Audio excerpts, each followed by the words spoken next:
cada caso en concreto. Entonces, ahora vamos a hablar, vamos a ubicar en este ámbito, en esta estructura, los elementos esenciales, ¿no? La ausencia de estos elementos esenciales provoca la invalidez del acto jurídico. A ver, vamos a ver, ¿no?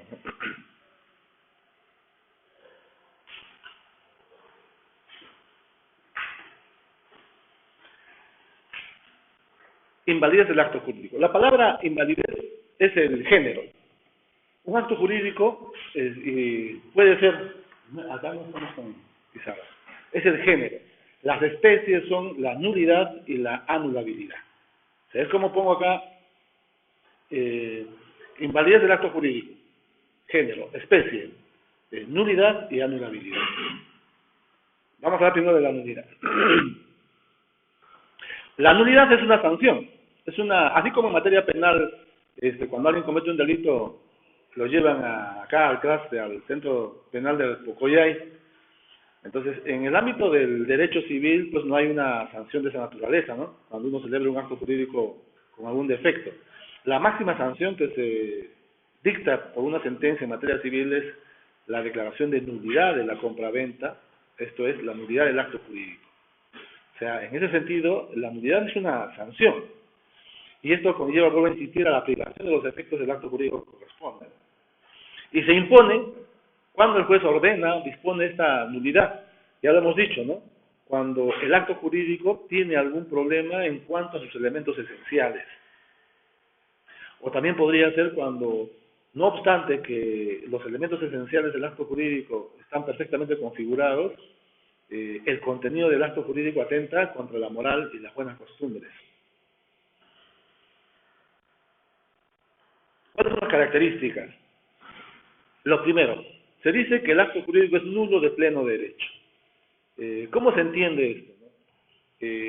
El acto jurídico, si es nulo, vamos a ver luego cuándo es nulo el acto jurídico, no necesita una sentencia que así lo declare. Imaginémonos que yo celebro una compra-venta con un menor de edad. No sé cómo, un niño de 5 años de edad terminó vendiéndome un predio. Entonces es imposible, ¿no? Pero justamente por eso existen los procesos judiciales, porque cosas que realmente no se debían hacer se han hecho, ¿verdad? Entonces ese acto jurídico es nulo. Y es nulo de pleno derecho. Entonces, ¿cómo es esto de nulo de pleno derecho? Ese acto jurídico, yo soy consciente de que ese acto jurídico lo celebré indebidamente.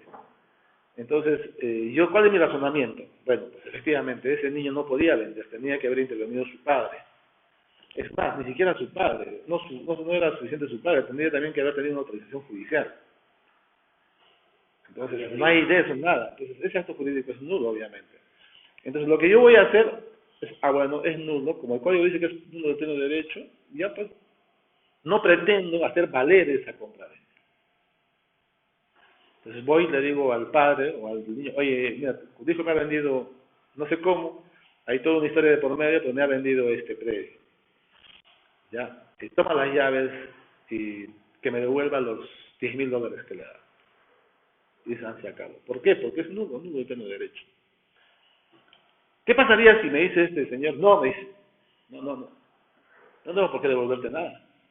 Pero ¿cómo no? Si es nulo. No. Cuando alguien, una de las partes, pretende darle valor a ese acto jurídico nulo, entonces recién tengo necesidad de ir al Poder Judicial. Para hacer una demanda, ¿no? Señor juez, este niño y yo hemos hecho un acto jurídico, es menor de edad, el acto jurídico es nulo. Y el juez va a hacer un razonamiento, pues, rapidísimo en ese punto, si ese es el tema, ¿no? A ver si efectivamente cuántos años tiene, partida de nacimiento, pedirá como prueba la partida de nacimiento, yo lo ofreceré como prueba, dónde sale el contrato, el documento que lo acredita, acá está, efectivamente, y va a decir, sí, pues, menor de edad ha celebrado este acto jurídico y eso es nulo, una sentencia nula. Y yo también le voy a pedir, obviamente, señor, y una vez declarado nulo, ordene usted que me devuelva los $10,000, más los intereses legales, porque mire, ya son 4 años que estoy pleiteando y se niegan, y acá está la llave. Es más, la llave ya se entregó la casa, ahí están en posesión de la casa de repente. Entonces, ¿cuándo es necesaria la concurrencia del juez? Cuando alguien pretende dar validez al acto nulo, pretende que los efectos se produzcan. O podría ser al revés, ¿no? Vienen los padres, oye, ¿cómo puedo dar un negocio con mi hijo? Entonces, ¿cuál no está bien? Tu hijo no es menor de edad. Míralo, yo lo he visto y me parecía. No, pues no es. Yo pretendo dar valor a ese acto nulo, ¿no? Entonces, ahí sí será necesario que ya ellos demandarán, pues, ¿no? Pero si estamos de acuerdo los dos, comprador y vendedor, pues es acto nulo. Entonces yo, ni tú ni yo, ya casa tu dinero, toma tu casa y no hemos dicho nada. A eso se refiere la palabra pleno derecho. Los actos nulos pueden ser alegados por quienes tengan interés o por el Ministerio Público. Cuando se quebranta un requisito de validez, un requisito esencial del acto jurídico, se está quebrantando una norma que tiene interés, digamos, la propia sociedad. Es como que en materia penal, ¿no? Cuando se comete un homicidio, toda la sociedad se alarma. En materia civil, esa misma connotación, pero en otro contexto, digamos, porque no hay alarma, digamos, para nadie. Cuando se celebra un acto jurídico nulo, es la sociedad quien se conmociona, ¿no? Y por lo mismo que las normas en materia de nulidad tienen como finalidad el interés general, el interés público, el Ministerio Público está autorizado para poder interponer la demanda de nulidad de esa compraventa. Fíjense, el Ministerio Público es decir, el fiscal. Si un fiscal toma conocimiento de un acto jurídico nulo, puede demandar. El Código Civil le permite. Pero también puede demandar las personas que se considere con interés. Pueden ser los herederos, pueden ser los acreedores, ¿no es cierto?, que tienen interés que esa compra-venta se declare nula para ellos entrar, ¿no? Probablemente ellos quieren caer luego con una medida cautelar. Entonces, se opone, digamos, en el otro extremo, los actos anulables. Vamos a hablar también seguidamente. Los actos anulables, en cambio, también se presentan cuando hay defectos en los requisitos esenciales del acto jurídico, pero se considera que son defectos menos graves que los defectos que atacan o provocan la nulidad. Y cuando el acto es anulable, solamente pueden demandar las partes. Ahí no puede demandar el Ministerio Público. Entonces, esa es una de las diferencias entre el acto nulo y el anulable. En el nulo puede ser el Ministerio Público y quien tenga interés. En el anulable solamente las partes directamente vinculadas. ¿Por qué? Porque las normas que protegen o que se refieren al acto anulable no han sido establecidas en interés de toda la colectividad, sino únicamente en interés de quienes han celebrado el acto jurídico. El acto nulo también se caracteriza porque el juez puede declararlo de oficio. Imaginémonos que alguien está demandando el cumplimiento de un contrato de arrendamiento. Señor juez, no me está entregando, acá pido mi demanda para que usted lo obligue que me entregue el predio objeto del contrato de arrendamiento. Y le ofrece como prueba la escritura pública. Y luego cuando el juez lee la escritura pública, se da cuenta que esa escritura pública tiene una causa de nulidad. ¿Cómo es cierto que un menor de edad celebra contrato de arrendamiento? De oficio sin que nadie le pida, puede el juez declarar nulo ese acto jurídico. En cambio, los actos anulables, si el juez advierte que no hay una causa de nulidad, sino de anulabilidad, que lo vamos a ver, vuelvo a insistir después, no puede declarar de oficio. Alguien ha tenido que pedirlo. Si nadie lo ha pedido, el juez no puede pronunciarse sobre el acto con causa de anulabilidad. El acto nulo no puede ser confirmado. Imaginémonos, yo vendí mi casa cuando tenía 13 años de edad. Es nulo. Ahora que tengo ya 18 años y un día, ya soy mayor de edad. Entonces, no podría yo ir al notario y hacer una escritura pública, señor notario, por esta escritura pública yo declaro reconocer efectos y validez a ese acto jurídico que se celebró cuando tenía 13 años de edad. Es decir, confirmo ese acto jurídico ahora que soy capaz. No, eso no se puede hacer en el acto nulo. No hay confirmación. En cambio, en el acto anulable sí. Yo tenía 17 años, había una incapacidad relativa, causa de anulabilidad. Ahora que tengo 18 años, lo puedo ratificar, lo puedo confirmar. El acto que tiene una causa de nulidad puede ser impugnado judicialmente, pero hay un plazo. Uno puede interponer una demanda de nulidad solamente dentro de los 10 años siguientes a su celebración. Es un plazo de prescripción, en este caso prescripción extintiva, ¿no? Si no demandamos dentro de ese plazo, ya hemos perdido la posibilidad de conseguir una sentencia que declare nulo ese acto jurídico. Sí, ya es un acto jurídico, no va a prosperar. El juez demandamos la nulidad y la otra parte va a decir, deduzco la excepción de prescripción. Señor juez, ya venció el plazo que tenía para la demanda.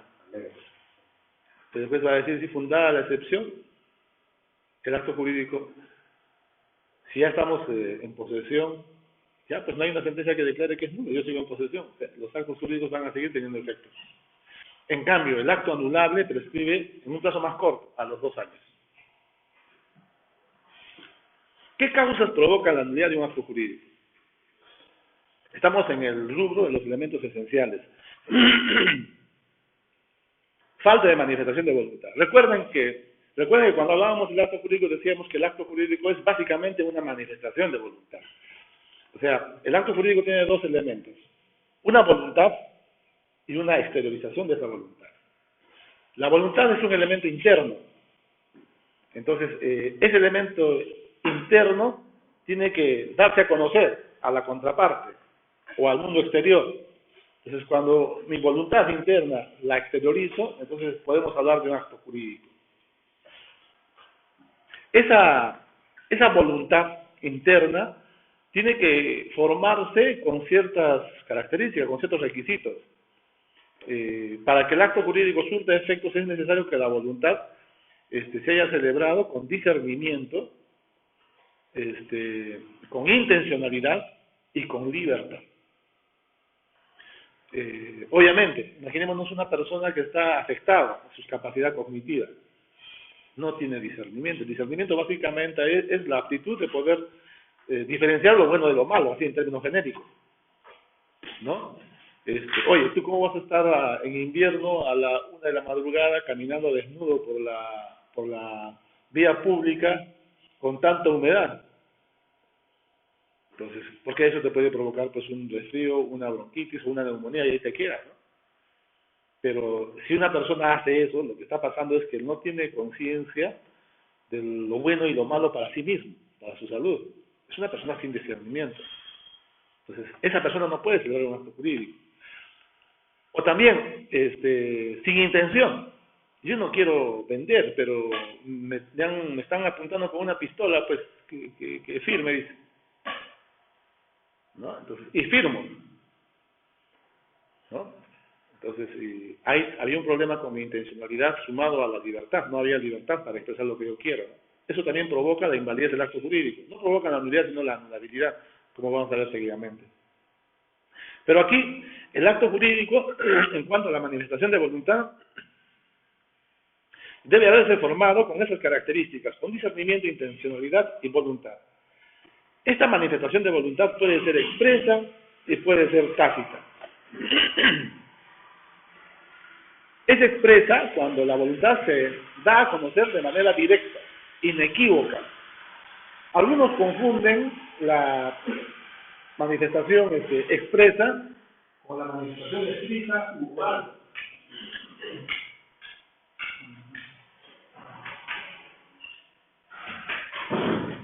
El sentido de la manifestación expresa es que nosotros damos a conocer lo que queremos de manera inequívoca. Y puede ser oral, pero también puede ser gesticular. O puede ser también escrita, ¿no? Es como te dice, oye, ¿me quieres vender? Véndeme tu casa. Tú dices, sí. Sí, dices. Entonces, o estás de acuerdo en venderme tu casa, puedes decir, es una manifestación expresa. En cambio, también puede ser, en otro grupo, también puede ser tácita. En la manifestación tácita, esta voluntad se desprende de ciertos actos, de ciertos hechos, que de manera indirecta revelan pues lo que quiere, ¿no? El sentido de su voluntad. Imaginémonos, a ver, hay una persona otorga un testamento, ¿sí? Y en ese testamento instituye como legatario a una persona X. Bueno, su voluntad ha sido instituirlo como legatario, ¿no? Pero como todavía tiene vida esa persona, pasan los años y un día decide cambiar su testamento. No hay ninguna referencia al primer testamento.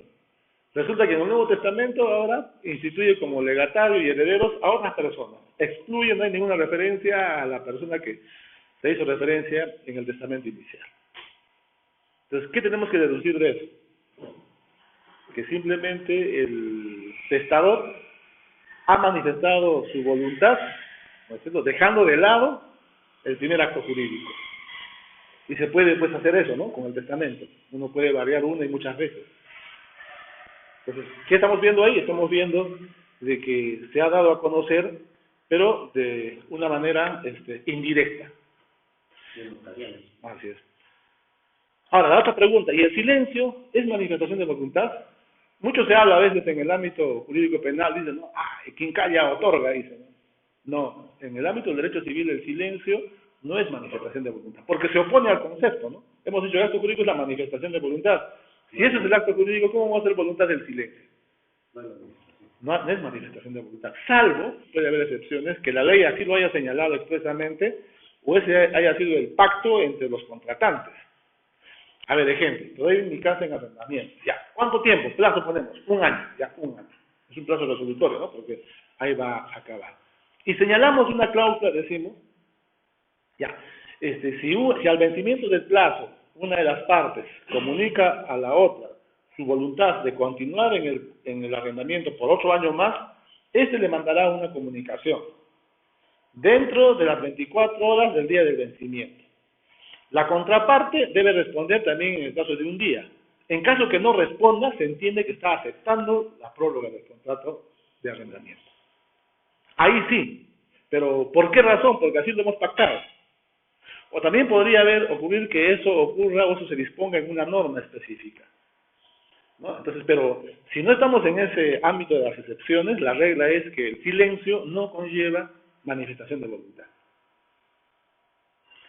Algunos casos, a ver, que suponen o que traen consigo falta de manifestación de voluntad. Las partes son personas físicas únicas y no la prestó una de ellas. A ver.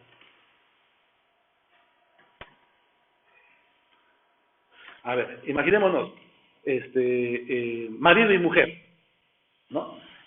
Por efecto del matrimonio, los bienes que se adquieren durante la vigencia del matrimonio, tienen la calidad de bienes sociales. Y solamente vende uno de ellos. Entonces, no es que yo vendo mi 50%. En matrimonio no hay cuotas ideales, no hay porcentaje. Falta la manifestación de la cónyuge. También podría ocurrir de que estamos en una empresa y según el estatuto es el directorio quien autoriza las ventas. Y entonces necesitamos convocar al directorio. Y convocamos al directorio. Imaginemos también que el estatuto dice de que las decisiones se deben tomar por mayoría absoluta. O de repente puede decir ya, las decisiones se tomarán por unanimidad, para que se entienda el ejemplo, ¿no? Convoco al directorio, son 5, señores, vamos a vender esto, votación. Entonces votan 4 a favor y 1 abstención. No hay manifestación de voluntad de la persona jurídica para vender. Necesitamos los 5, la unanimidad que reclama y exige el estatuto. 3 tampoco. Entonces, si no obstante que solamente ha habido el voto aprobatorio de 3 o 4, celebramos el acto jurídico, es un acto jurídico nulo por falta de manifestación de voluntad. ¿Verdad? Y también, sí. En un contrato de intermediación inmobiliaria, cuando la persona es casada, necesariamente hay que celebrarlo con los 2 propietarios. Claro, si es que el predio es de la sociedad de los socios. Claro, necesariamente. No necesariamente, para que sea exigido. Y queda entendido también que todos los que intervienen, o sea, los que intervienen son los que sí firmar. Claro, sí. Acotándole la pregunta de Guillermo, si es que saben que el su creen o practican, no lo de ser desafío, sin embargo es destacado. Quiero que tiene que ser de 2, pero en la partida de caso les trae. Ya, esos son supuestos del principio de fe pública registrada. Miren, el ejemplo es el siguiente.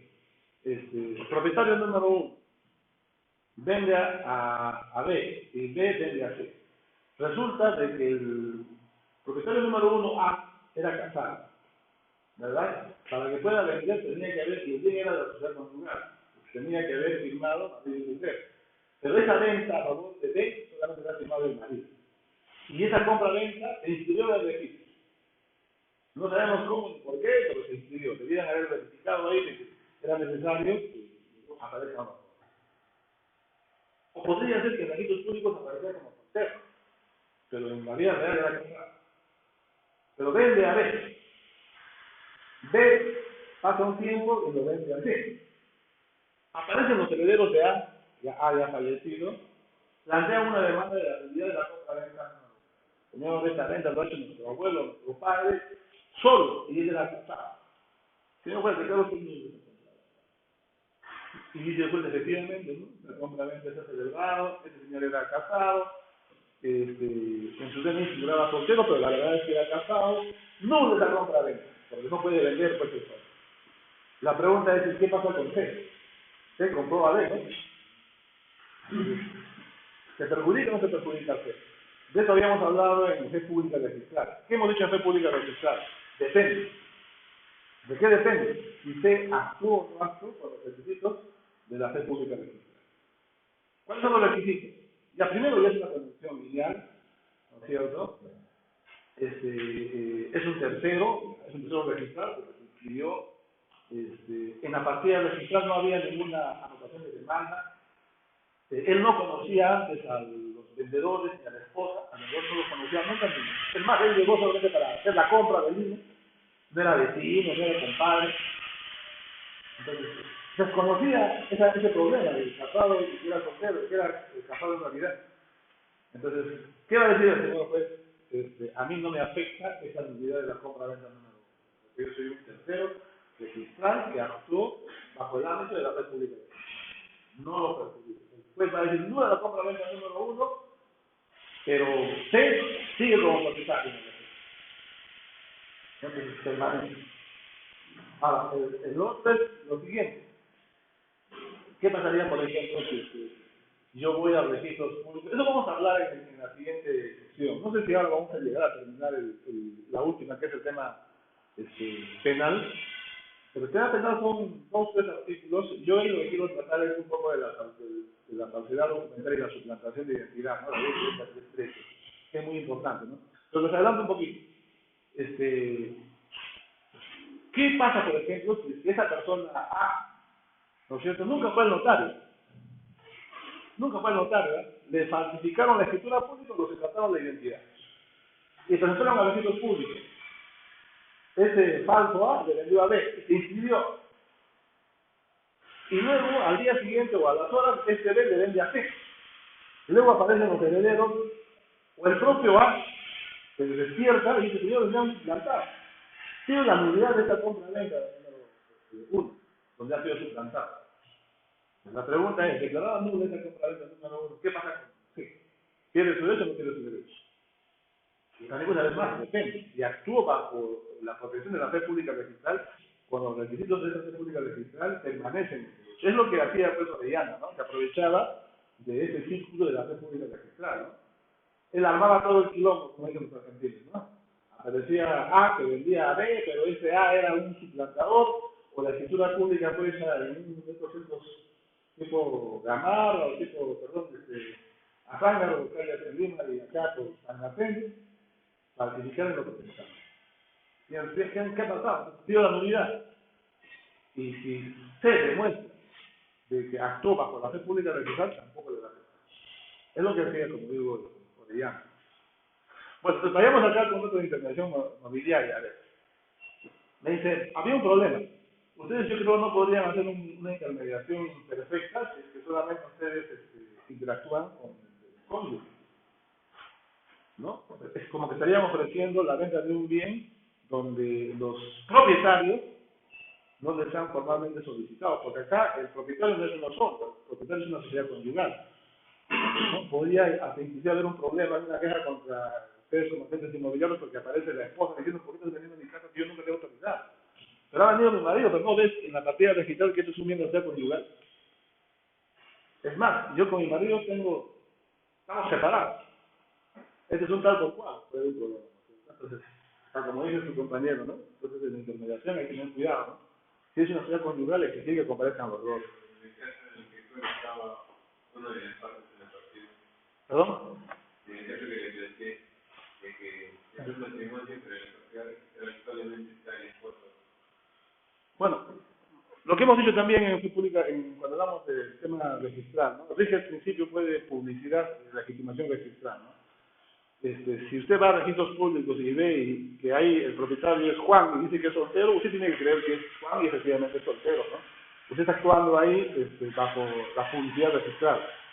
No le podrían decir a usted, oye, ¿y tú por qué has hecho esto? ¿Por qué no has llamado a la esposa? Yo no conozco a esa familia, ¿no? Acá ha venido el señor y yo he ido al registro y aparece que es soltero y he hecho tratamiento con él, ¿cierto? Pues en ese sentido no habría problema, digamos, ningún tipo de responsabilidad. Es mi problema, y a la hora cuando estoy casado y de ley dice casado, quiero hacer una vez de no ser soltero, si de ley dice casado, el notario me podría obligar a que mi esposa tiene, o sea que los padres son que esté soltero en esta persona. A ver, mira, cuando una persona contrae matrimonio, en cuanto a su régimen patrimonial, a sus bienes, hay dos alternativas. Que se case bajo el régimen de separación de patrimonios o bajo el régimen de sociedades gananciales.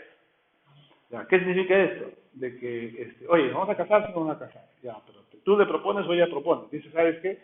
Cada uno va a ser dueño de lo que compre. Cada uno juega con su pañuelo. Baila con su pañuelo acá en nuestro matrimonio. ¿Estás de acuerdo? Sí, estoy de acuerdo. Entonces, si tú no obstante que eres casado, siendo casado compras un predio, ese predio es propio. Tú lo puedes vender solo, aunque diga tu DNI casado. Y si vas a la notaría, señor, quiero vender, te va a decir, sí, pero acá usted va a comprar como casado, sí, señor, pero mire, acá está mi escritura, que está inscrita en registros públicos, separación de patrimonio. Y eso lo hemos adquirido, ya estamos vigentes de matrimonio. No tienen por qué exigir que venga tu cónyuge, ¿no? Ahora, la otra alternativa es de que se casen bajo sociedades gananciales, es decir, no han hecho ninguna escritura de separación. En silencio, la ley dice, rige sociedades gananciales. Pero mi DNI es soltero. Ya está, entonces compro una casa, dos casas, ya son casados. Y vendo, quiero vender. Entonces, el notario no tiene forma de saber que tu información es anacrónica, ¿no es cierto? Él va a decir acá soltero y soltero. Y tú le vas a llevar la partida registral con la que has comprado y dice también que es soltero, ¿no es cierto? El notario te va a legalizar, te va a tomar la escritura pública. No tendría nada que decirte, ¿no? Si hay alguna dificultad, algún problema jurídico, penal, qué sé yo, él va a decir, señor, en la partida dice que es soltero, su DNI dice que es soltero, y yo actúo. Que verdaderamente se haya casado ya no es mi rollo, ¿no? Que su compañero En mi caso es soltero, aquí he adquirido, y ahora que estoy casado, y el tercer punto que iba a dar. Ya. Ahora, imaginémonos que esté casado en sociedades gananciales, ¿no es cierto? Ya. Y le donan un automóvil, le donan una casa, o recibe usted en herencia una casa. Ese es un bien propio. Aunque esté vigente el matrimonio, si se adquiere a título gratuito, es un bien propio. Ya. Ahora, los bienes que se ha celebrado, que se ha adquirido antes del matrimonio, también son propios, por deducción lógica. ¿No? Eso no se ha adquirido ante la vigencia del matrimonio. ¿Ya? Bueno, tendría que acreditarle al notario, porque a veces está casado, pero no, tú llevas tu partida de matrimonio. Claro, con tu partida de matrimonio acá está. Pero también un detalle, la esposa se entera, bueno, la esposa desconfía de ti y aparece que tú has comprado como soltero. ¿Qué puede hacer la esposa? La otra pregunta, ¿no? La esposa puede ir al notario y otorgar una escritura pública de forma unilateral. Lleva nomás la partida de matrimonio y lleva la partida registrada del predio, ¿no? Y va a otorgar una escritura pública que lo pueden llamar, se tipifica como, a ver cómo le dicen, rectificación de calidad de vida. Rectificación de calidad de vida. Entonces, en la minuta que va a decir, mi esposo, yo con fecha tal, contraje matrimonio con el señor fulano de cuatro. ¿No es cierto? Según la partida de matrimonio que adjunto, incluso el notario insertará en la escritura pública. Efectivamente, mire el notario, está casado el 1 de enero del año 2000. Ya, señor, en la segunda cláusula, durante la vigencia del matrimonio, mi cónyuge adquirió el predio inscrito en tal partida registral, ya está inscrito como soltero. ¿Ya? Adquirió durante la vigencia del matrimonio, por tanto, ese predio es un bien que tiene la calidad de social. Y por lo cual debe rectificarse que ese predio, aclararse que ese predio tiene efectivamente esa connotación. Esa escritura pública la lleva a registros públicos, el registro va a chequear nomás eso, a ver dónde está la partida de matrimonio. Año 2000. ¿Cuándo lo compró? Ese plata, ¿cuándo lo compró como soltero? En 2005. Ah, está vigente. Y hace la aclaración, ¿no? Y hay un segundo asiento. Se aclara, ¿no? Que este predio tiene la calidad de bien social correspondiendo a los cónyuges A y entra B, ¿no? Ella. Ah, ya te fregó, ya, no vamos a poder sorprender al notario. ¿De acuerdo? Y en la situación de la comunidad de bienes, si tiene una empresa, como empresa, y compra una propiedad, la relación de bienes tiene que incidir en esa empresa o directamente, porque esto se llama la no entra a ver. A ver, en la sociedad tampoco tiene nada que ver un patrimonio diferente a los bancos. Donde interviene la esposa o el esposo según corresponda es en la Constitución. ¿Por qué razón? Porque si estoy casado y estoy aportando una suma de dinero, se entiende que esa suma de dinero pertenece a la sociedad conyugal. Entonces, en la Constitución, los requisitos públicos, el te va a chequear eso. O el notario, o tú mismo tendrías que verificar, ¿no? Bueno, uno diría, pero si solamente son 1.000 soles, bueno, ni mucho ni poco, ¿no? Así sean 1.000 soles o sean $100.000, si tú eres casado, dice el Código Civil, los bienes que se adquieren durante la vigencia del matrimonio se presumen que pertenece a esa sociedad conyugal, es decir, que son de una calidad social. Entonces, si yo voy a constituir una empresa y voy a aportar esos $100.000, tiene que comparecer a mi lado mi cónyuge. Pero si tienes separación de bienes, no, ya se entiende que ese dinero es propio, ¿no? Claro. pero el notario no acepta, digamos, cuando esa empresa cobra la quinta separación de bienes, porque dice que la empresa tiene otro tratamiento. No, es que ¿dónde se va a calificar eso? En la Constitución únicamente. Porque después es una sociedad anónima. Yo tengo mis acciones, ¿no? Y las puedo transferir. Ahí firma la esposa. ¿En la transferencia? No.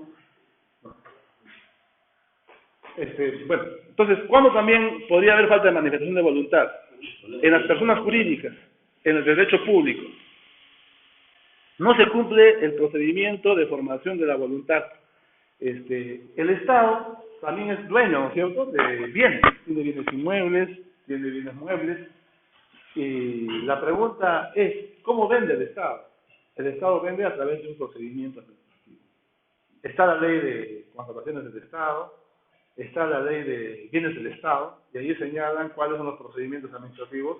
La regla general es de que se vende siempre por subasta pública. La excepción es que se vende en forma directa. Entonces, imaginémonos de que ha habido una venta y en esa venta no se ha respetado ese procedimiento administrativo. Ese acto sería nulo.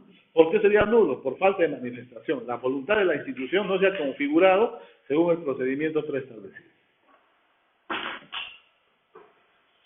Otro supuesto. Estos requisitos, estos supuestos de nulidad también se aplican íntegramente al caso de la compraventa, ¿no? Es bueno prestarle atención, fíjense. La falta de capacidad de ejercicio plena, salvo excepciones. Cuando hablamos de esta capacidad, tenemos que diferenciar en el Código Civil los tipos de capacidad que están regulados para identificar a cuáles se refiere. La regla general es de que para que una persona pueda celebrar un acto jurídico, tiene que ser una persona con plena capacidad de ejercicio. Y en el Perú, ya creo que desde el Código Civil 84, la capacidad se adquiere a los 18 años. ¿No? Antes era a los 21 años, nuestros padres a los 21 años recién eran mayores de edad. En unos otros países son a los 16 años. ¿No? Bueno, eso ya es política de cada estado, pero en este momento son 18 años. La regla general nos dice que una persona puede comprar, puede vender, siempre y cuando sea mayor de edad, tenga más de 18 años. Y esa capacidad que estamos hablando aquí se refiere a eso, ¿no? Quien celebra el acto jurídico debe tener capacidad en ese sentido, o sea, capacidad de ejercicio, de ejercer por sí mismo sus derechos. Eso no quiere decir que los menores de edad no tengan capacidad, sí tienen capacidad, pero lo que pasa es de que ellos no pueden actuar por sí mismos. Esa capacidad de ejercicio la van a ellos a manifestar a través de sus padres. Y sus padres al mismo tiempo también tienen que someterse a un procedimiento.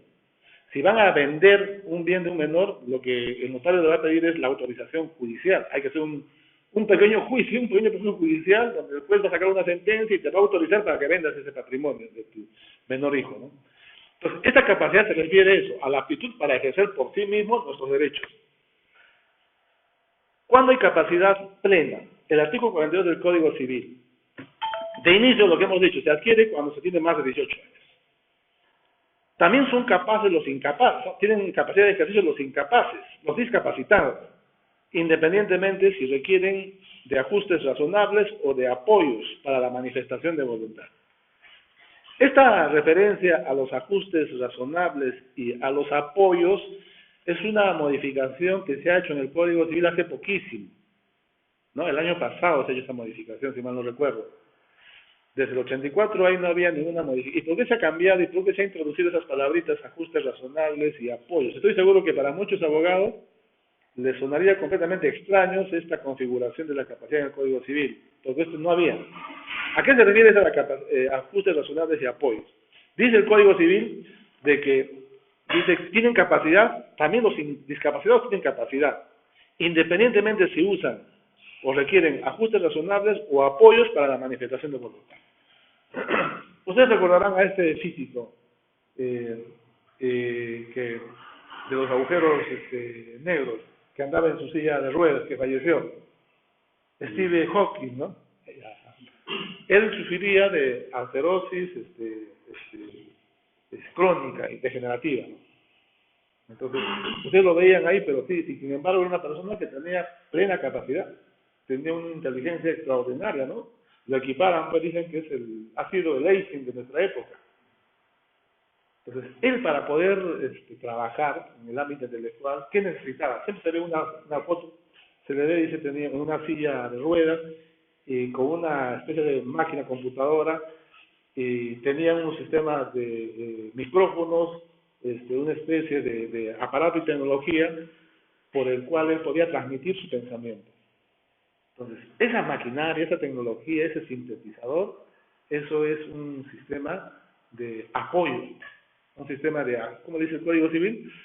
Ajuste razonable, es un ajuste razonable, ¿no? Entonces, no porque tú no puedes caminar o tienes que andar en silla de ruedas, por eso eres incapaz, ¿no? Entonces, por eso dice el Código, no obstante, este cambio en el Código Civil se ha hecho en el contexto de normas de carácter internacional. Porque antes del 2018, las personas discapacitadas prácticamente eran consideradas como personas que no podían ejercer por sí mismos sus derechos.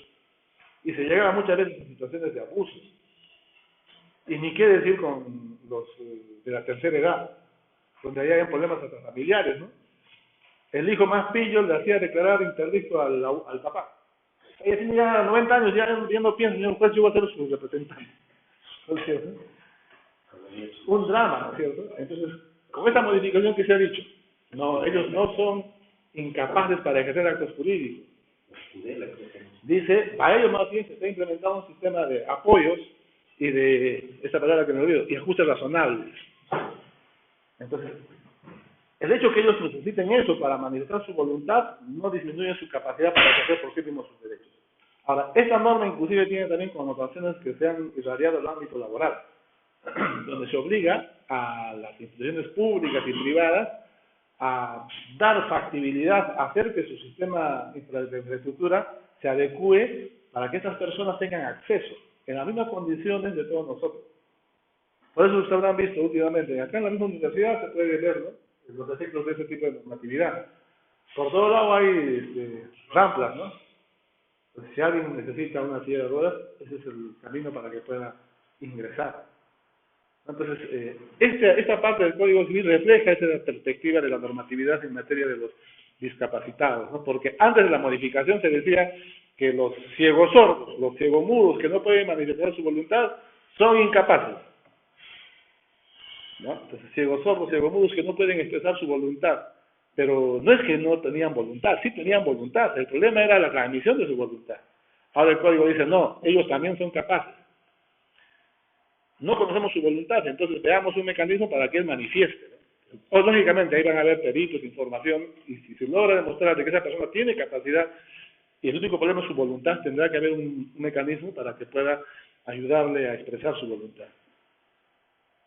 Bueno, entonces, tienen capacidad plena cuando se tiene 18 años, y también los discapacitados, aunque tengan necesidad de usar ajustes razonables o de apoyo. Excepcionalmente, tienen también plena capacidad de ejercicio los mayores de 14 y menores de 18, por matrimonio o ejercicio de la paternidad. 14 y 18. No, miren. Normalmente la capacidad plena de ejercicio es a los 18 años, para arriba. Pero hay una persona que a los 14 años se casó y tiene un hijo, o puede ser que solamente ha contraído un matrimonio. O podría darse también el supuesto de que hay un jovencito que a los 17 años adquirió una profesión. Y para ejercer la profesión pues requiere ser ejercicio de sus derechos. Es un médico, es un ingeniero, ¿cómo va a autorizar los planes? Menor de edad no puede firmar, va a decir alguien, ¿no es cierto?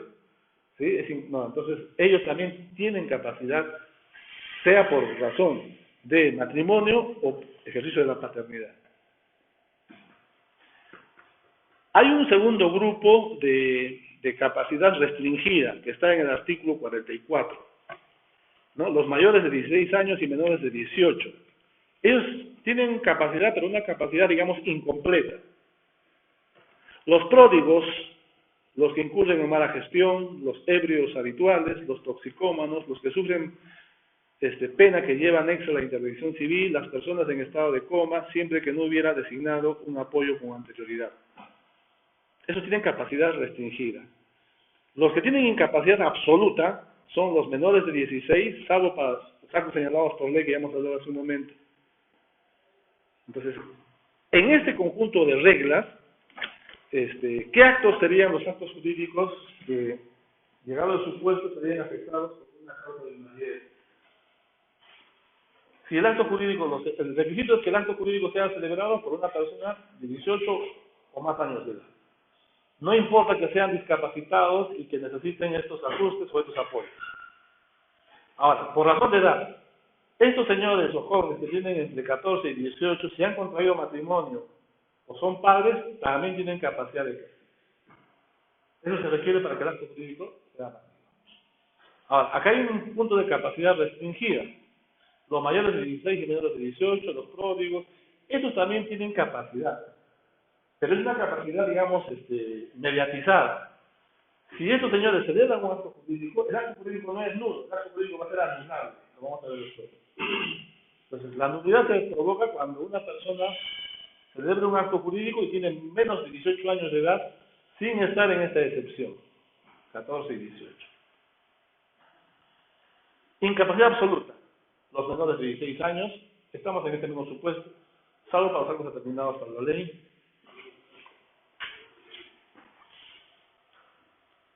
El acto jurídico también puede ser nulo por imposibilidad física o jurídica del objeto o por su indeterminabilidad. Miren, el acto jurídico hemos dicho que tiene como virtud crear una relación jurídica. Y se genera la relación jurídica, es decir, nacen derechos y obligaciones. Pero esos derechos y obligaciones recaen sobre algo, sobre un objeto. Ese es el objeto jurídico. Entonces, para que el acto jurídico sea válido, hay una regla sobre este objeto. ¿Cuál es la regla? Primero, que el objeto debe ser física y jurídicamente posible. ¿Cuándo un objeto es físicamente posible? Cuando, según las leyes de la física, se puede realizar. Ejemplo, viene un ingeniero y le decimos, oye, ven para acá, quiero que me construyas un departamento con estas características, pero que esté erigido sobre 20 metros encima del suelo. Ojo, sin soportes a la tierra. ¿Lo puedes hacer? Sí, dice. Y celebra un contrato de prestación de servicios. A ver, en este momento, no sé qué podrá pasar mañana con la tecnología, pero en este momento, ¿alguien podría construir una cosa así perenne a esa altura del suelo? Sería físicamente imposible. O otra cosa más extrema, ¿no? Dice, a ver, construyame una nave que vaya al sol ida y vuelta. Primero que no hay la tecnología que permita superar la velocidad de la luz. No nos alcanzaría la edad para llegar probablemente al núcleo del Sol. Y si llegamos al núcleo del Sol, apenas estemos acercándonos un poquito, ya estaremos achicharrados. Es físicamente imposible. Entonces, el acto, para que sea válido, requiere que el objeto sea físicamente posible. Es decir, algo que se puede realizar, que se puede hacer. Oye, píntame esta pared. Yo la pinto. ¿Sí? Píntame el cielo. ¿Cómo voy a pintar el cielo? Es físicamente imposible, ¿no? Entonces, el acto, el objeto tiene que ser físicamente posible. Jurídicamente también posible. ¿Qué significa jurídicamente posible? Que tiene que ser un acto que, de acuerdo a nuestro sistema jurídico, esté autorizado. Se puede practicar, se puede realizar. También el acto jurídico, el objeto debe ser determinado o determinable. A ver, yo digo, te vendo un automóvil, ya, muy bien, marca Toyota, ya, muy bien. Firmamos y nos fuimos. Y luego no me entrega el automóvil. Oye, entrégame el automóvil. ¿Qué automóvil? Toyota. Oye, pero acá está, y me trae una miniatura de automóvil con su etiqueta Toyota. Eso no es comprado yo. ¿Qué ha pasado? Hemos hecho un acto jurídico donde el objeto es indeterminado. Porque ¿cuántos millones de automóviles Toyota hay en el mundo? Una cantidad inmensa, ¿no? Entonces, para que el acto sea válido, tendríamos que haber dicho, te vendo un automóvil Toyota con este número de motor, con este número de chasis, que son las características más importantes. ¿No es cierto? Entonces, tiene que ser en ese sentido determinado. Pero también podría ser determinable, es decir, no sabemos cuáles son las características del objeto en este momento, pero mañana o pasado, cuando yo lo recoja, se va a identificar. Miren, a ver, en los bienes homogéneos. Estoy construyendo mi casa y necesito, me ha dicho el maestro, el ingeniero, necesitamos 140 varillas de acero de construcción de media. Fierro de media, 140 varillas. Voy a la bodega o a la ferretería, véndeme, ¿qué quieres? Quiero fierro de media, fierro de construcción. ¿Tienes? Sí tengo. Ya, ¿cuánto quieres? 140. Ya está. Voy al almacén, una runa inmensa de fierros. ¿Cuáles son mis fierros que tengo que llevar? Entonces, en ese caso, como son bienes homogéneos, es indiferente, ¿no? Puede ser lo que tenga a la entrada, lo que tenga al fondo, lo que tenga encima. ¿Cuál va a ser el elemento que va a poderme a mí identificar a lo que estoy comprando? Cantidad, 140, y la característica principal, de media. Con esos dos datos, celebro mi acto jurídico. No era determinado, pero es determinable con esa información. Ese requisito debe cumplir también el objeto del acto jurídico, si no, este acto jurídico sería nulo. Otro requisito, el acto jurídico debe tener una finalidad lícita. Es decir, el efecto último del acto jurídico no debe contrariar al sistema jurídico. Aparentemente se trata de un acto jurídico que es reconocido por ley, pero en atención a la voluntad íntima de quienes celebramos, se está quebrantando la ley, se está violando la norma. Un ejemplo, en una casa viven, digamos, varias familias. Entonces, uno de los habitantes de esta quinta, una casa ahí, una habitación, es un comerciante. Ese comerciante se dedica a vender productos de cocina, menaje. Algo de estos señores que los fines de semana están en el mercado y te llevan cuchillos, machetes, cucharones, todo tipo de cosas, ¿no? Y bueno, cosas que se dicen en la cocina, ¿no? Entonces, ese señor se dedica a la venta de eso. Entonces, en su casa él tiene su propio almacén. Y ahí tiene todos esos herramientas de cocina, ¿no? Un día de esos, a eso de las 2 de la mañana, escucha que sus vecinos, una pareja de esposos, están peleando. Suenan las ventanas, las puertas, rechinan contra la pared los platos, las ollas.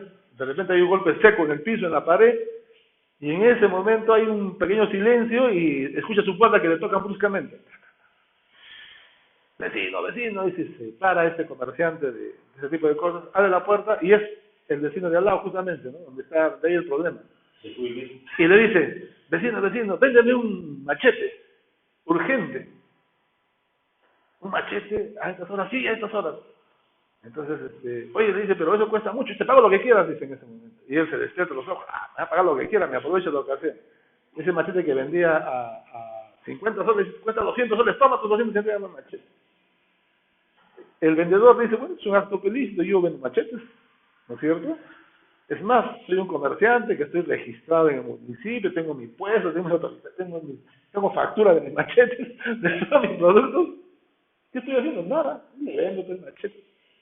El otro se lleva el machete, ¿y qué creen que pasó? La mató a la esposa. Ya, al margen de la anécdota, pensemos nomás como, desde el punto de vista del derecho civil, ¿esa compra-venta es válida o no es válida? Entonces, ahí viene el razonamiento, ¿no? Entonces, aquí el eje sería, ese acto jurídico, ¿es lícito o ilícito? Sería ilícito, porque en principio es un acto jurídico permitido por ley, ¿no es cierto? El señor vende machetes todo el tiempo, está autorizado, ¿no? No es contrabando, no es nada. Entonces, y el otro también compra por el machete. Entonces, alguien diría, ¿pero ese acto jurídico es válido entonces? No. Aquí habría un problema con la licitud. Es decir, el fin último de ese acto jurídico era cometer un delito. Porque no vamos a creernos el cuento de que el vendedor de machetes no sabía para qué era esa compra.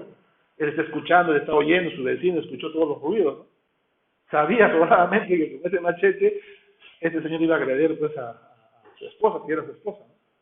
Ese acto jurídico tenía una finalidad ilícita, ¿no? A eso se refiere. El acto jurídico, en inicio de repente puede ser factible realizarse jurídicamente hablando, pero el fin último es, en este caso, la comisión de un delito. Es un acto con finalidad ilícita, ¿no? Y si es así, esa compra-venta del machete, que hemos puesto un ejemplo así pueril, digamos, sería pues sencillamente un acto jurídico nulo. El Wilmer, Ya ves. con el machete. Ahora, también otro requisito de validez del acto jurídico que puede provocar su nulidad es la simulación absoluta. Simulación absoluta. Mire, en el ámbito del derecho civil hay dos clases de simulación, absoluta y relativa. ¿Cuál es la diferencia? A ver, en la simulación absoluta se presenta cuando ante nosotros A y B nos dan a conocer la celebración de un acto jurídico. Pero tras ese acto jurídico se esconde la nada. ¿Cómo así? Nos dicen, señores, acá está este contrato de compra-venta. Este señor le ha vendido a B este predio. Y acá dice eso, venta, y dice que aquel señor le ha pagado, en dinero le ha pagado 100.000 soles. Acá está la escritura pública, ¿no? Pero la verdad de las cosas es de que ese señor sigue siendo propietario del predio y el otro nunca le entregó los 100.000 soles. O sea, ese acto jurídico no se celebró. ¿Por qué lo hicieron? Solamente para aparentar la celebración de un acto jurídico, por alguna razón. Ese sería un acto jurídico con simulación absoluta. Es como que nos presentan una obra de teatro, ¿no? ¿Cuál es la obra de teatro? Compra-venta.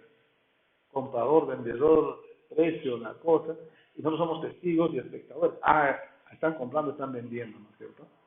Pero tras de toda esa representación, esa escena, se esconde la nada, porque nunca tuvieron la voluntad de querer vender. El otro nunca fue su propósito vender, el otro nunca fue su propósito pagar el precio.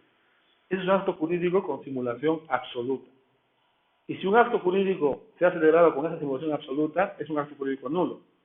Se oponen a estos actos jurídicos con simulación absoluta los actos jurídicos con simulación relativa, donde ocurre una cosa diferente. Presentan un acto jurídico y atrás sí hay otro acto jurídico atrás, pero lo que pasa es que el acto jurídico que está detrás de la compra-venta es una donación, imaginémonos. O sea, hay una simulación relativa, ¿no? En el primero no hay ningún acto jurídico y presentaron una compra-venta. Jamás hubo compra-venta. En la simulación relativa hay una compra-venta, pero lo que está en el fondo es una donación. Ese es un acto jurídico con simulación relativa. El acto jurídico afectado a simulación absoluta es nulo. El acto jurídico con simulación relativa es anulable. Y eran los requisitos, ¿no? Disconformidad deliberada, claro. Oye, hagamos toda la cinta, ¿no? Yo te voy a, como que yo vendo y tú como tú compras. Se ponen de acuerdo, ¿no es cierto? Deliberadamente. Concierto de voluntades para generar ese efecto simulado y con la finalidad de engañarnos a todos nosotros. También el acto jurídico es nulo cuando se ha celebrado con inobservancia de la forma prescrita por la ley bajo sanción de nulidad.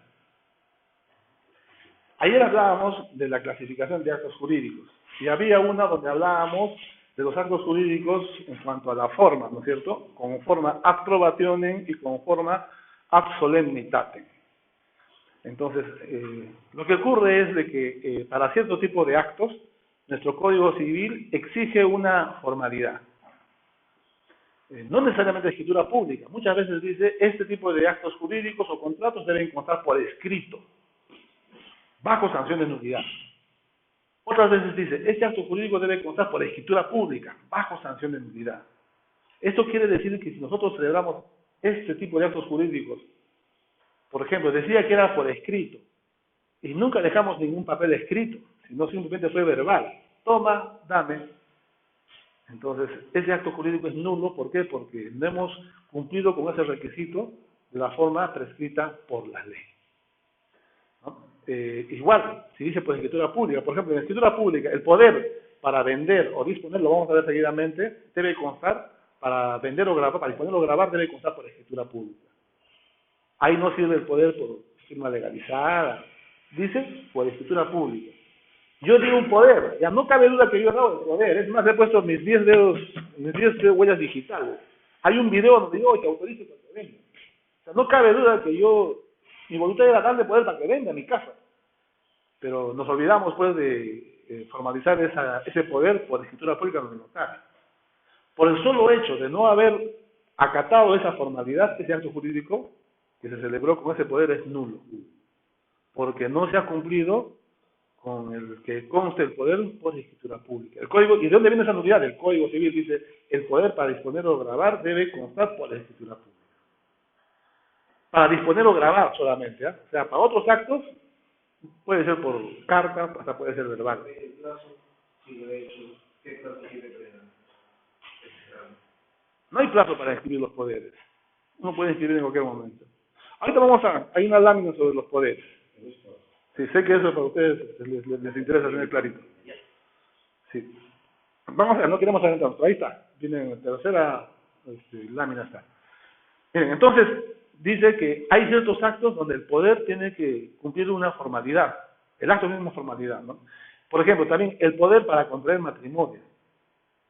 También, si uno quiere casarse representado por un tercero, tiene que darle poder por escritura pública. Y algo más, dice que en el poder tiene que consignar la persona con quien va a contraer matrimonio. Al municipio nomás, no vamos a ir dando más que decir con el poder. Acá tengo poder, ¿verdad? para consumar? ¿No? Entonces, fíjese cómo el Código Civil en ciertas hipótesis plantea pues la necesidad de tener de cumplir con una forma. Si no se cumple, ese acto jurídico es inválido. Entonces, hay otros actos jurídicos en cambio que el Código Civil no dice nada.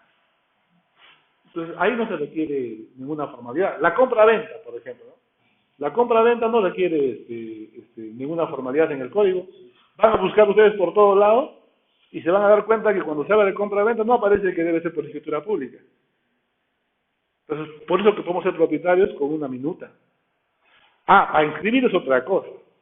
Hemos hablado en nuestra primera clase, ¿no? El principio de registral de titulación auténtica. La regla es que toda inscripción se hace por medio de un instrumento público. Puede ser por documento privado, pero si es que hay una ley que expresamente así lo ha señalado. Entonces, en el tema de la compra-venta se requiere escritura pública no para acreditar la existencia, no es un requisito para la validez del acto jurídico, sino es un requisito para la inscripción.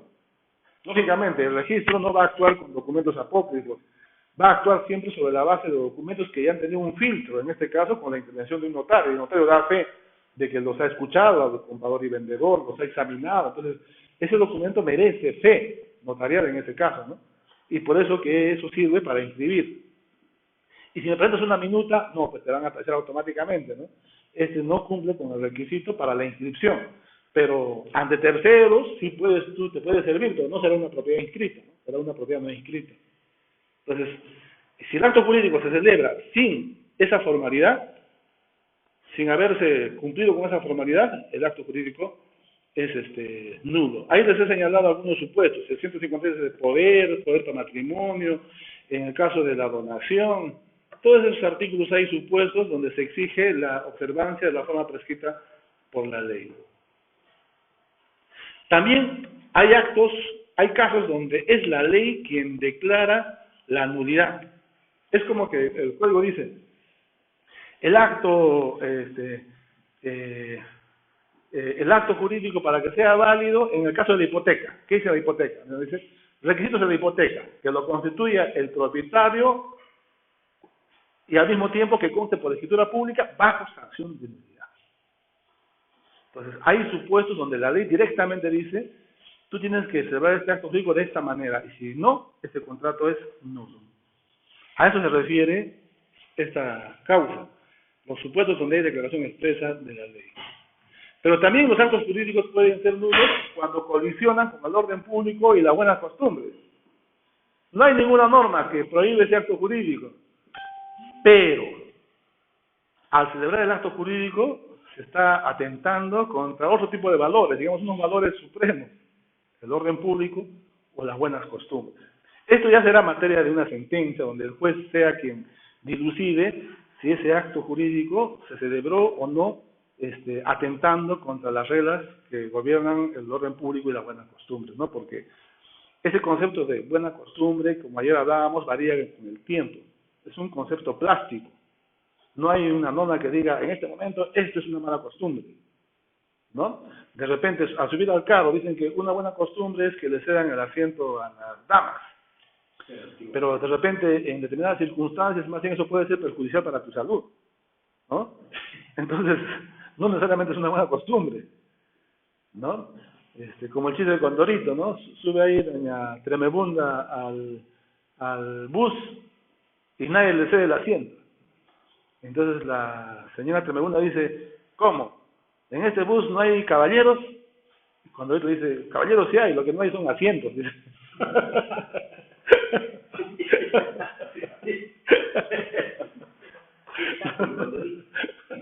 Entonces, el concepto de costumbre requiere una valoración judicial. Ayer les decía, ¿no? Les preguntaba, a ver, ¿qué hubiera pasado si en 1910 una señorita de la época se iba a la playa en hilo dental? La linchaban, ¿no? Como si fuese una bruja de la Edad Media, ¿sí? ¿No? ¿Y qué pasaría si ahora en el 2019, 2020, a una playa de Brasil, de Ipanema, se va una señora del año 1910 con ese traje de baño, que de acá hasta el tobillo? Parecía bien rara, ¿no es cierto? Era un bicho raro, ¿no? Y estamos hablando de costumbres, simplemente, miren, dos tiempos diferentes. Entonces, esa connotación tiene la costumbre, ¿no? Varía con el tiempo y requiere una evaluación que la hace el juez. Entonces, el acto jurídico es nulo cuando adolece de alguno de estos defectos.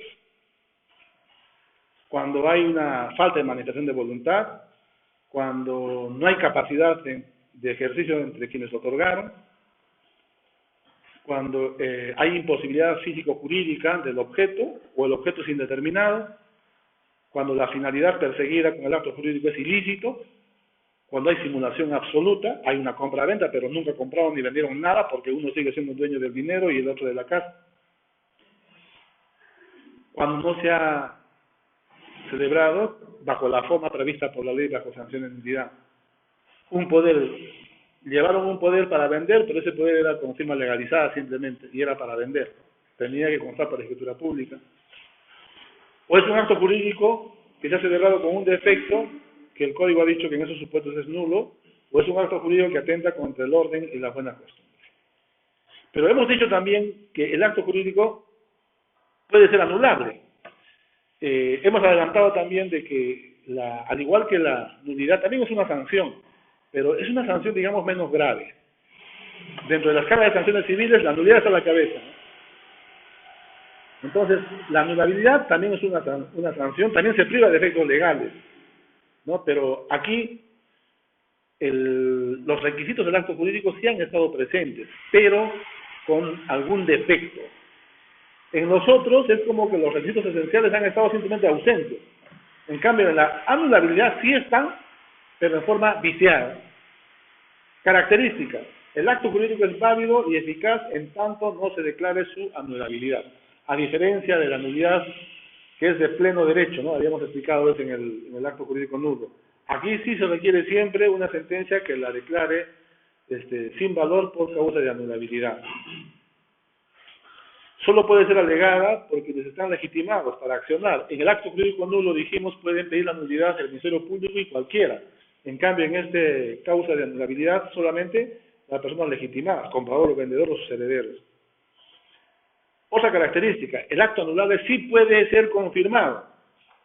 A ver, Yo celebré la compra-venta, puedo insistir, ya les dije ese ejemplo, a los 17 años.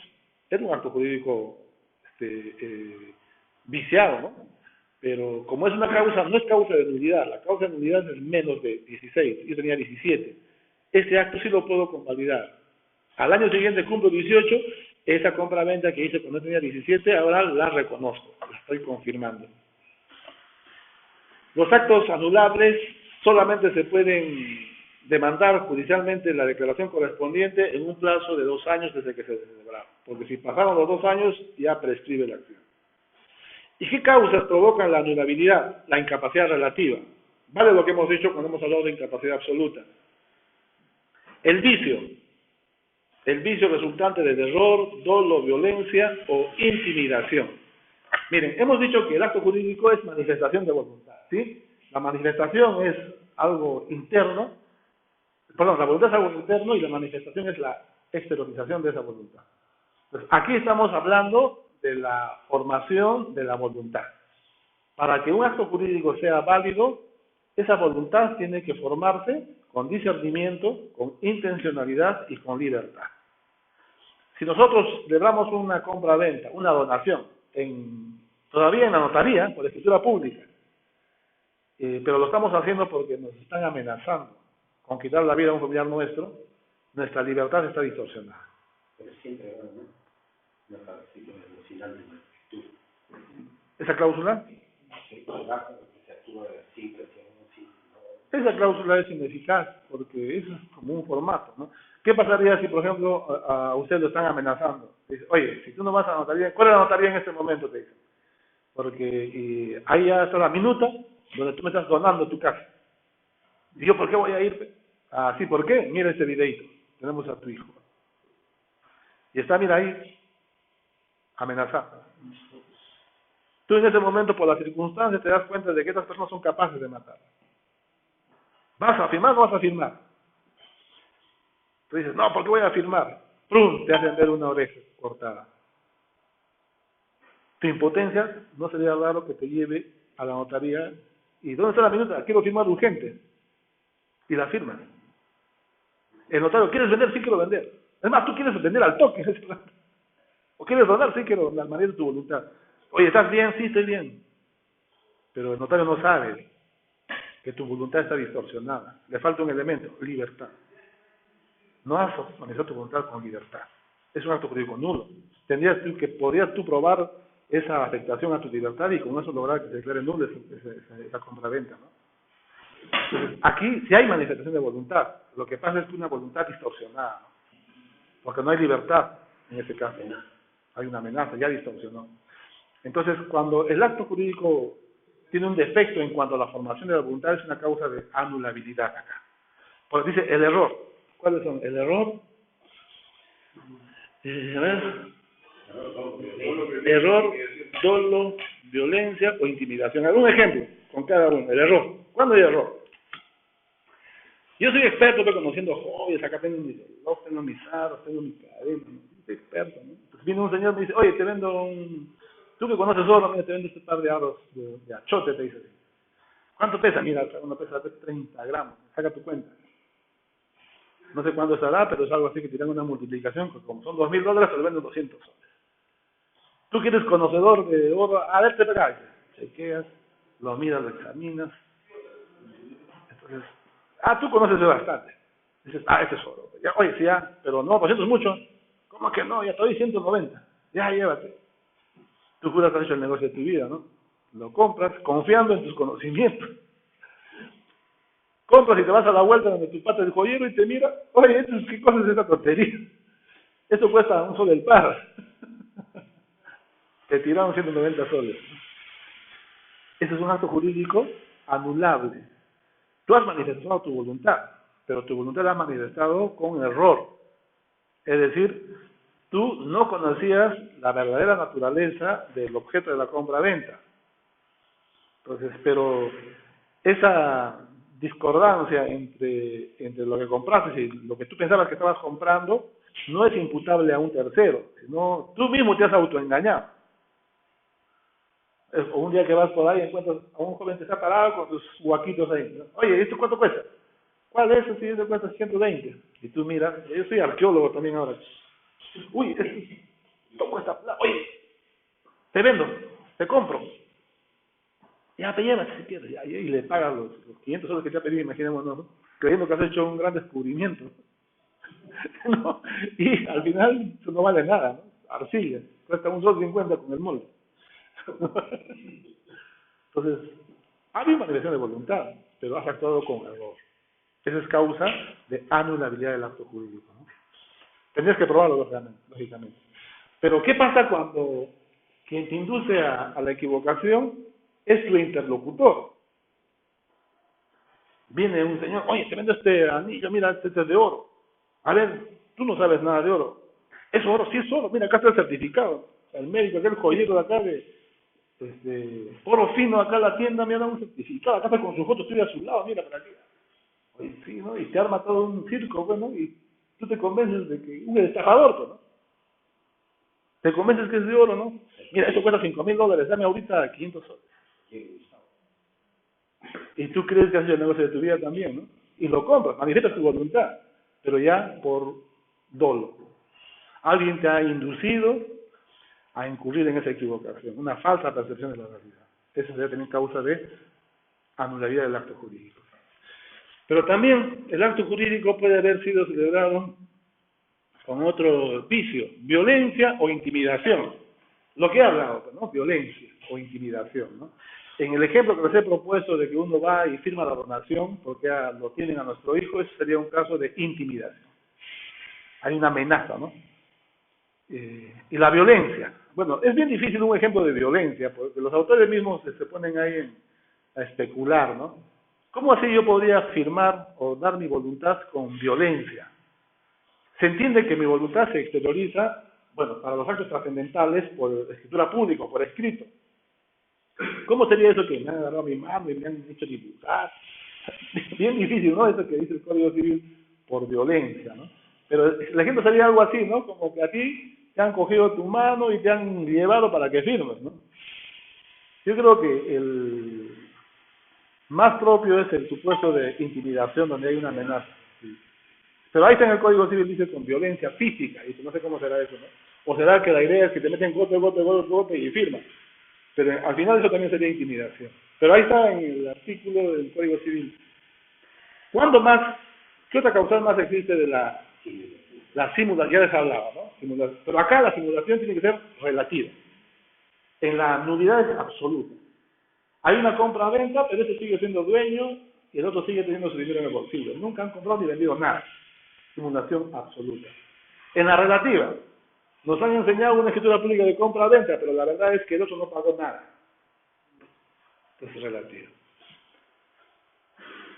Y también, cuando la ley lo declare anulable, el caso del artículo 237, matrimonio, testamento, desheredación, que se refieren también a aviso de la voluntad. Ahí lo dejo para que ustedes, si desean, lo chequen en el Código Civil. Bien, entonces, hemos acabado este punto.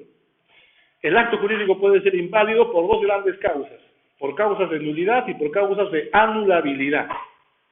Si el acto jurídico finalmente es declarado nulo por un juez, eso significa de que el acto jurídico no surte efectos. Es decir, el uno no es propietario y el otro no es comprador. Los efectos desaparecen o se extinguen. ¿Cuál es el procedimiento para anular este acto jurídico? Proceso judicial. Una Demanda, hay según la cuantía, es un proceso judicial, es un tema procesal. Hay que plantear una demanda, la demanda sería demanda de... ¿qué se demanda? Me buena pregunta. ¿Qué pasa si, por ejemplo, se celebró una compra-venta, se inscribió la escritura pública en el registro de compra-venta y, imaginémonos, ¿no? Fue un menor de edad que vendió directamente el predio. O podría ser que ha vendido su papá, pero sin tener la autorización judicial para vender el bien del predio.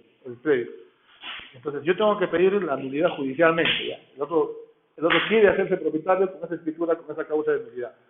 Entonces, yo tengo que pedir al juez hacer una demanda donde mi pedido tiene que traer consigo los siguientes requisitos. Uno, tengo que pedir que se declare nula la compra-venta. O sea, lo que estoy pidiendo ahí, en este caso, es que se declare nulo el acto jurídico llamado compra-venta. Nula la compra-venta celebrada el 25 de enero de 2018. Que consta en la escritura pública número tal, notario tal. Ya estoy identificando al acto jurídico. Luego tengo que pedir también que se declare nulo el documento que lo contiene. ¿Cuál es el documento que lo contiene? La escritura pública. Porque ya sabemos de que la escritura pública no es más que un medio para tener conocimiento del acto, ¿no? Hay dos cosas. Está el acto en sí mismo y también está el documento que contiene el acto. Entonces, hay que pedir las dos cosas. Nulidad del acto, nulidad del documento, la escritura pública, número tal, cardex tal. ¿Qué más tengo que pedir la nulidad? Tengo que pedir la nulidad de la inscripción registrada. No, ya va, en el acto jurídico está en la pregunta. Ya está, y el documento que organiza la escritura pública. Hay la nulidad de la inscripción registrada, porque ha habido un asiento. ¿No? Algunos dicen demandar la nulidad, otros dicen la cancelación. Es indistinto. En el registro igual van a anotar la respectiva cancelación de la siguiente, así ha dicho nulo o cancelado. Son tres cosas: nulidad del acto jurídico, de la escritura pública, del documento que lo contiene, y cancelación o nulidad del asiento registral correspondiente. Pero algo más, la restitución de las contraprestaciones adelantadas. O sea, yo lo que quiero al final es que me devuelvan mi plata, ¿no? Para que haga un proceso de nulidad, ¿no es cierto? Para que me devuelvan mi plata y toma, llévate a tu casa, ¿no? Entonces la sentencia tiene que decir, fundada la demanda de nulidad de la compra-venta de fecha tal, celebrada entre tal y tal. Fundada la demanda de nulidad de la escritura pública que lo contiene. Fundada la demanda de cancelación del asiento registral. Y fundada la demanda de restitución. Por tanto, Juan tiene que devolver los $100,000 que le entregó. Entonces, cuatro cosas hay que pedir. Esto que parece tan clarito, muchas veces los colegas abogados no lo tienen clarito. Lo digo yo porque yo veo en el registro. ¿Qué pidieron? Nulidad de la escritura pública de compra-venta. Lo presentan y dice, quiero que se cancele el asiento registral. Oye, le decía el registro, pero acá el juez no ha dicho eso. ¿Cómo que no ha dicho? No ha dicho, mira, no está. Yo no voy a hacer una cosa que el juez no ha ordenado. Pero se entiende que por aquí, que por allí no entiendo nada. Yo entiendo lo que dice la sentencia. Y también el artículo 4 de la Ley Orgánica del Poder Judicial dice que todos estamos obligados a acatar las decisiones judiciales en sus propios términos, sin que tengamos la capacidad de interpretar, retardar o modificar. Yo no tengo nada que interpretar ahí. El juez no ha dicho nada ahí, ¿cierto? No. Es que uno se expone como funcionario, ¿no? Uno dice, se entiende, que el abogado y el defensor van a querer siempre, ¿no? Pero ya el asunto es tuyo después, porque él logra lo que quiere y tú te quedas solito, después estás explicando al policía. ¿Por qué hiciste eso? Es que yo entendí, se deduce. Nada, el policía...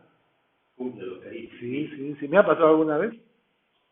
¿No? Uno sabe que tiene la razón y luego estás explicando a un policía que no. Una vez me denunciaron por haber inscrito una compra-venta siendo que ese predio estaba embargado. Y por una estupidez de una persona y su abogado, me hicieron una denuncia a la comisaría diciendo que cómo era posible que yo había inscrito un predio que estaba embargado. Cuando fui a la comisaría había un capitán. Entonces, ahí al inicio, ¿no? Que ustedes lo han denunciado por eso. Ah, sí, le digo, sí. Oiga, le digo, pero eso se puede... ¿Acaso es un delito? Le digo, ¿acaso se puede vender los bienes embargados como también se pueden vender los bienes hipotecados? ¿Cómo es eso? No, me dijo que no se puede, que por aquí, que por acá, que por allá, que esto, que así, que así. Entonces, ahí estamos un cruce de palabras. Oye, digo, pero ¿cómo si no sabe? Le digo yo. No, que sí, que usted me va a engañar, que por aquí, así, policía me mató la policía. Ya, bueno, entonces, ya estoy en mi declaración, entonces, pues le digo, una vez, hágame las preguntas y yo responderé. Ya, dijo, a la moto, ¿no? Y en eso entra su asistente, otro policía. Ya, oye, tipéale.